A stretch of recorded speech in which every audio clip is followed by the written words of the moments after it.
All right. Welcome, friends, to my word processing class using Microsoft Office Word for Beginners, day 5. I feel like clapping. I'm so excited.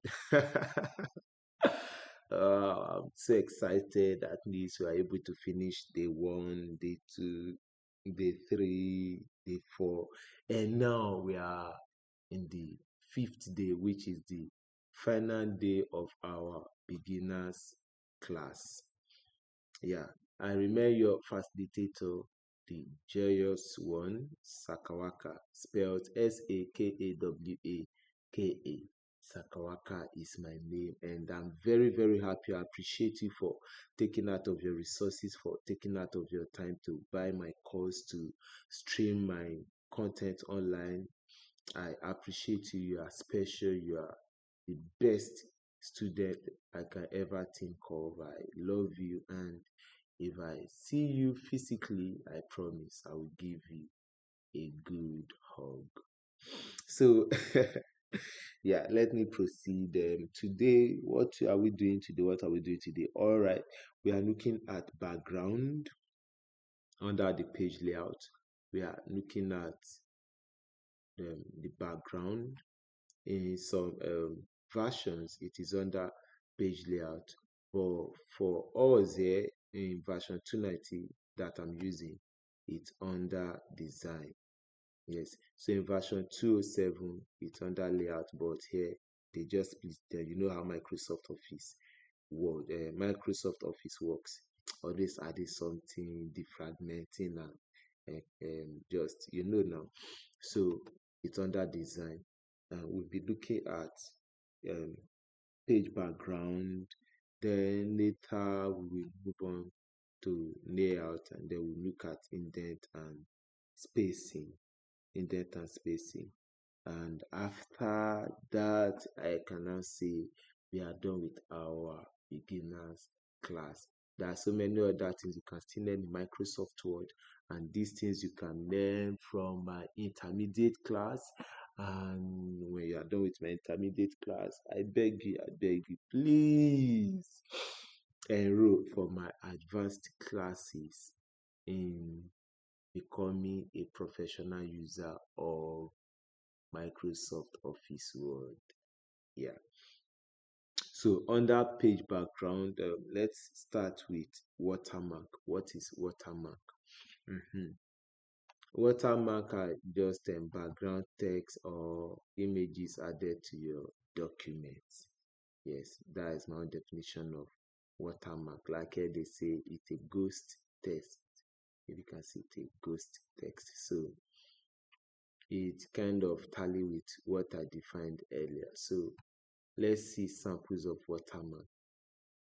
The truth is you've all seen this, but some of you don't know it's called watermark. So for example, I clicked on confidential. Now let's look at how it affects our document. You can see the confidential, right? You can see it. I bet you can. So this is confidential. Yeah, you can see it. It just at the background faded like a ghost. You get it? Why my main text is just showing like big balls on top of it. Yeah. So you can see it now. You can see it better. I bet you can. Easy. Let me highlight so it becomes more visible. Now you can see my main text. You can see this faint gray text, confidential. Yeah, this is the watermark. So we can use images for watermark, and we can use text for watermark. How? If what I want to use as my watermark is not already predefined there, I can come to custom watermark. Now with custom watermark, please pay attention. I'll come to text because I want to type.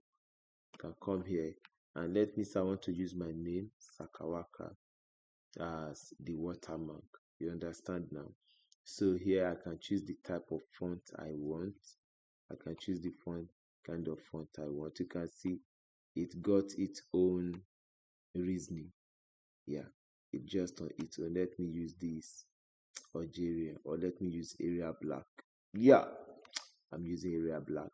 And the size, I can decide to now this is auto size, which is the same size with this confidential.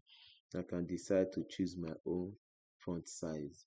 Let me use font size 60. I love big things. Now I don't want to use this gray color in this confidential. I want to use, let me use this color. Let me use this color. I just see it and I love it, dark green. So what I will do, I can apply to see how it works. We see it, we see it. I can also change the color if I'm not okay with it because it's kind of conflicting with this. For me, let me choose this dark red. So I okay it. Now you can see my watermark, right? Sakawaka. Now the good thing is it appears on all the pages of the document. You can see it. My watermark, it appears just under the text there. Yeah. Now this is diagonal. I can decide to make it horizontal. You see, it is now horizontal, but I can still make it diagonal, diagonal, horizontal, diagonal, horizontal, horizontal, diagonal, and then okay, you see it. Now, what if I want to use a picture as my watermark? Like I told you, custom watermark. I'll click on picture. Yeah. Now, when I click on picture, I'll click on select picture. I'm working offline. So this dialog box comes up for me to choose where my picture is, for me to choose. So let me see if I have any camera roll. None. No. Let me see if I have any saved. Am I this boring? Okay, let me use this one. I insert it, right?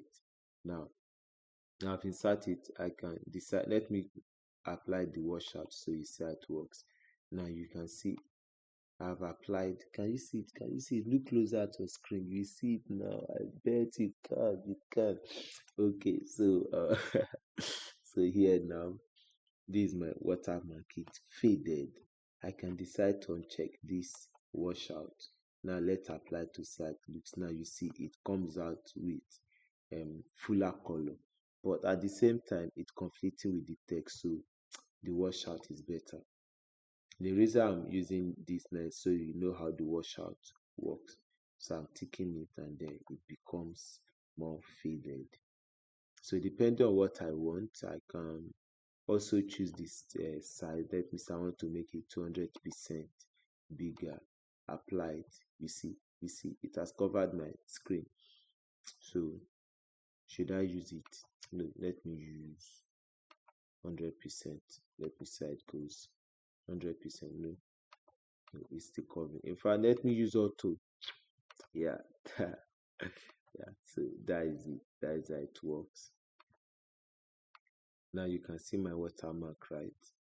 I've used text and now this is an image. You can see my watermark.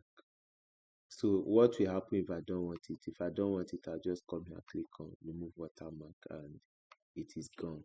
But I think I love it. Let it be there. Yeah. So the next thing is page color. Yes.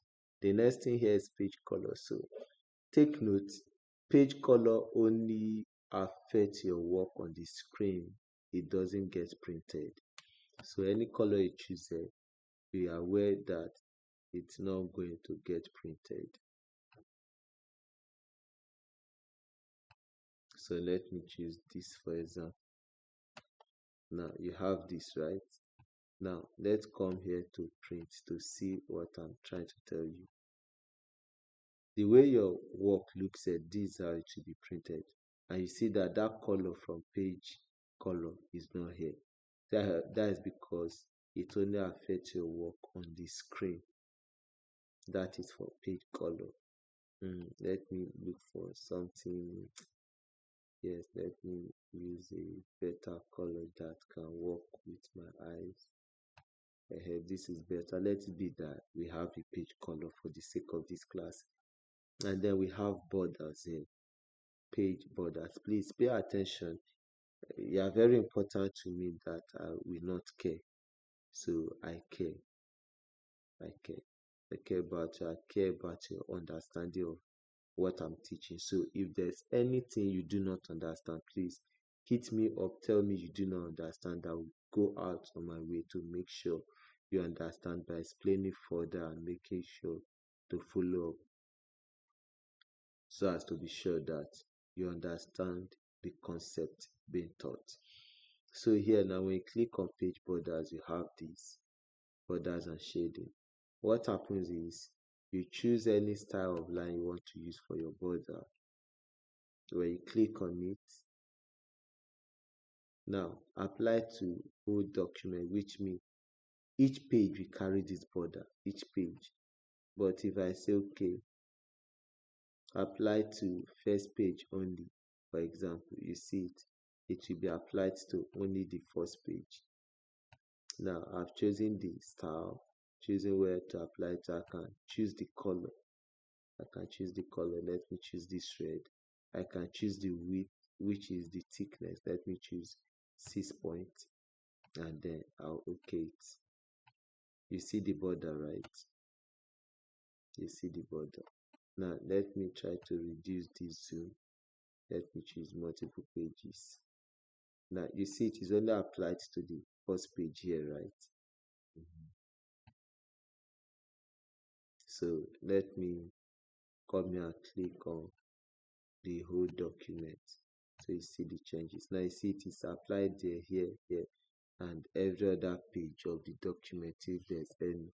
And according to my status bar, I only have 3 pages, which is one here, another one here, another one here.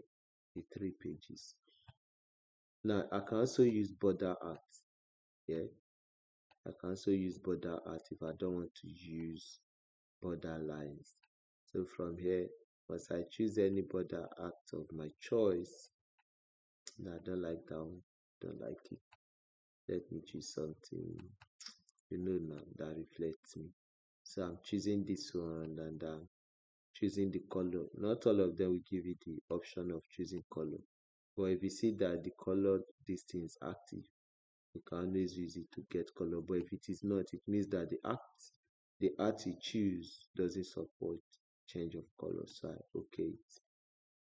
Now you see how beautiful it is, right? So that is the work of the page borders. And if I don't want it, what will I do? I'll click on none. And then okay, you see they are gone. But that thing is too beautiful for me to remove. So I'm bringing it back using my undo, which is Ctrl Z. Now, with that being said, after talking about the watermark, page color, and then the page borders, let me go straight to indent and spacing under layout. Okay, this can go back. This can go back. Where's my view? 100%. Yeah, this can go back. Okay. So I want to talk about under my page now. I want to talk about indent. Now, this is your indent, your left indent, and this is your right indent. As for the left indent, you can increase. Now, check out this. Let me say I highlight this so you get how it works. If I should increase my left indent, you see it moving. As this moves, so also is this one moving. So I can increase it. And then as for the right hand side, I can also increase it, which is from here. And if I don't want to come here, which is why it's somehow for me, because I'm used to manually dragging my margin, my indent rather, to create margin. Now you see, I can just drag this anywhere I want. I can just drag it. But to make it faster, you can come here to your indent and then move it to any number you want. To any number you want. And that is for that. The next is spacing. We've discussed spacing here before under this line spacing. So it's basically the same thing they repeat here, just that you have before and after, which you have here. You have before and then you have after. So you can see it's basically the same thing. So for my before, it means before this paragraph, what should happen to the space? Okay, I'm increasing the space. You see how big it is. If I reduce it, the same thing. I'm choosing 42. Now, after it, which is the space, after this paragraph that I've highlighted, what should happen? Okay, I want to increase the margin. Now you see it before and after, the same